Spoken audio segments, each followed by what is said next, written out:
memory card in and out of the camera every time you need to download your footage. You know, because maybe you want to rescue your kids and not let the zombies eat them. Good morning, everybody. How's everybody doing? You ready to go? No. Why? We're leaving. Can you zip it up for me, please? You know what the only thing that sucks about walking with a wagon like this is that I don't know if my steps are counting very much on my Fitbit, because I pull with a hand where I have my Fitbit, and I know they're pretty smart, but my hand almost doesn't move. See? So I wonder if it actually records my steps. We'll find out right now. So it says I'm at 685, I don't know if you can see it, 685 steps. 1, 2, 3, 8, 29, 30, 1, 2, 3, 4, 9, 40, 9, 50. So that was 50 steps by my count. And it says I'm at 739, so give or take, that's pretty fair. I guess it does work. Alrighty, we're off to the grocery store today. You know, something interesting occurred to me as I'm walking, pulling these kids. If the apocalypse ever hit, or the zombie apocalypse, and you're left with two choices when you're gonna push kids around, you know, because maybe you wanna rescue your kids and not let the zombies eat them, right? Wagon, no go. If possible, get a double stroller, side by side, a bob stroller. If you can find one of those in a zombie apocalypse, it's good for the kids and it's good for cargo too. If you don't have kids, it's much easier to push that than to pull a wagon, definitely. That was your tip for the zombie apocalypse for today.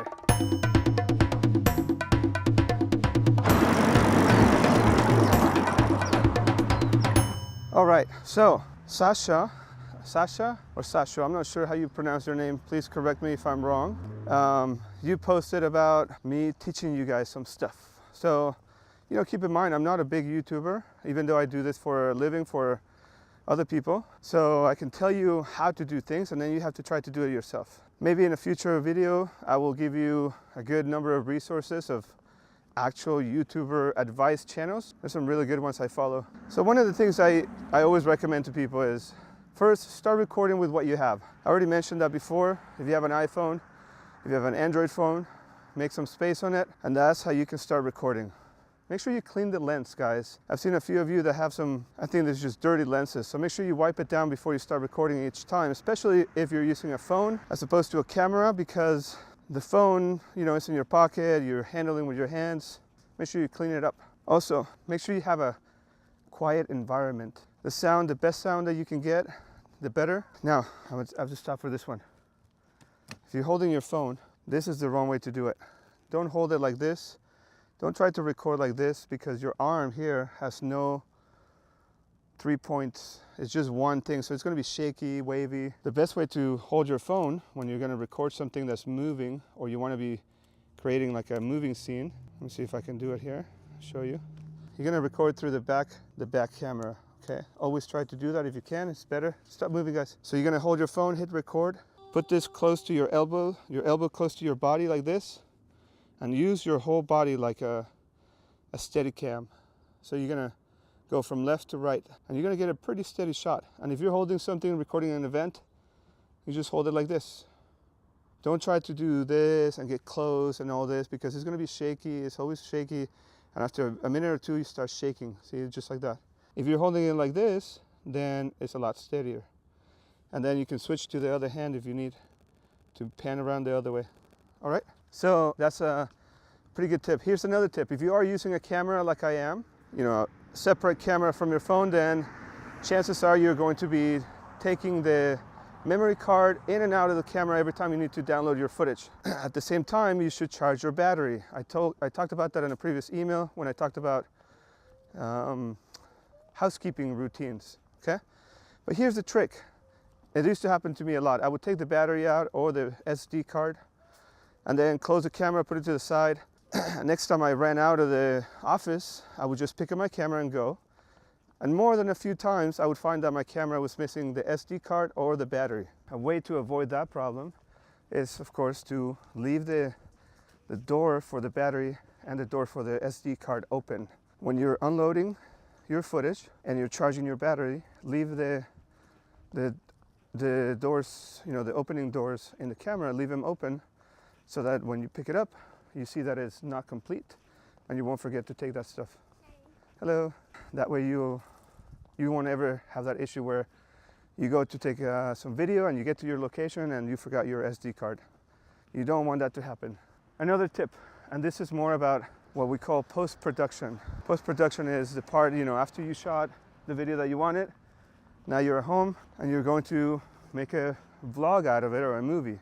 The best way to edit a video is to not have to edit. So if you want to make a vlog style where you have, a lot of B footage running around, kind of like Casey Neistat. If you want to make a vlog on that style, shoot video, but shoot just enough footage that you won't have a lot of extra because that will weigh you down. So try to imagine your shot with however many shots you need, and then take those shots, but no more. Otherwise, you'll never ever finish editing.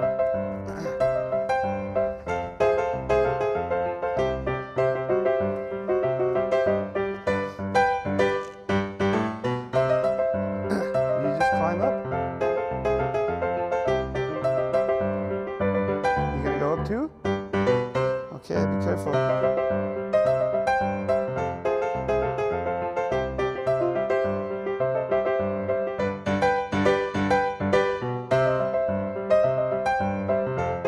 Push it here, like this.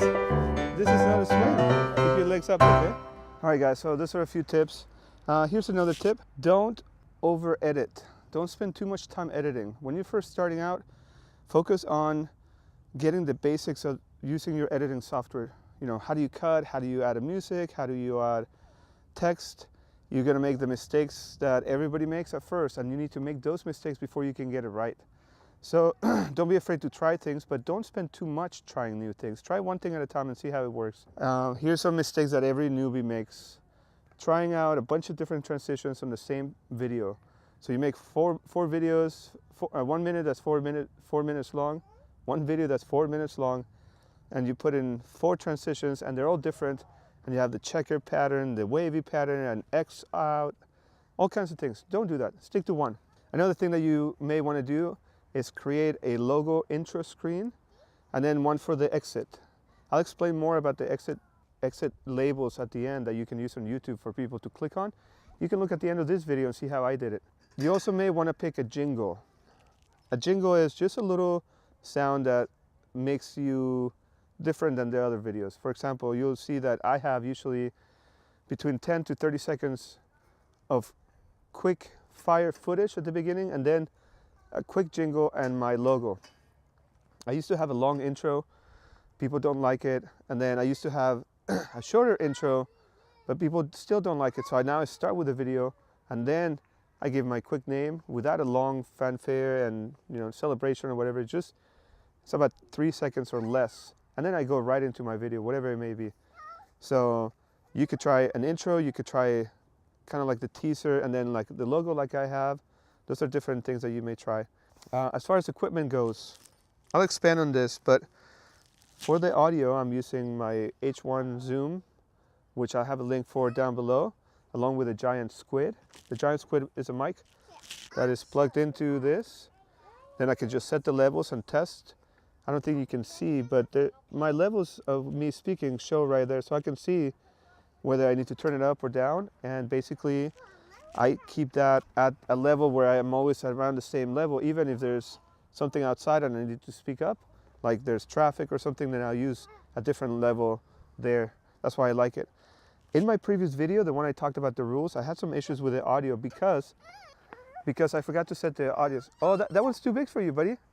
I used this directly on my previous video without my lapel, and I had it set very low, so the video came out with very, very quiet sound, but it was also right next to my laptop, which was making a humming noise for the fan.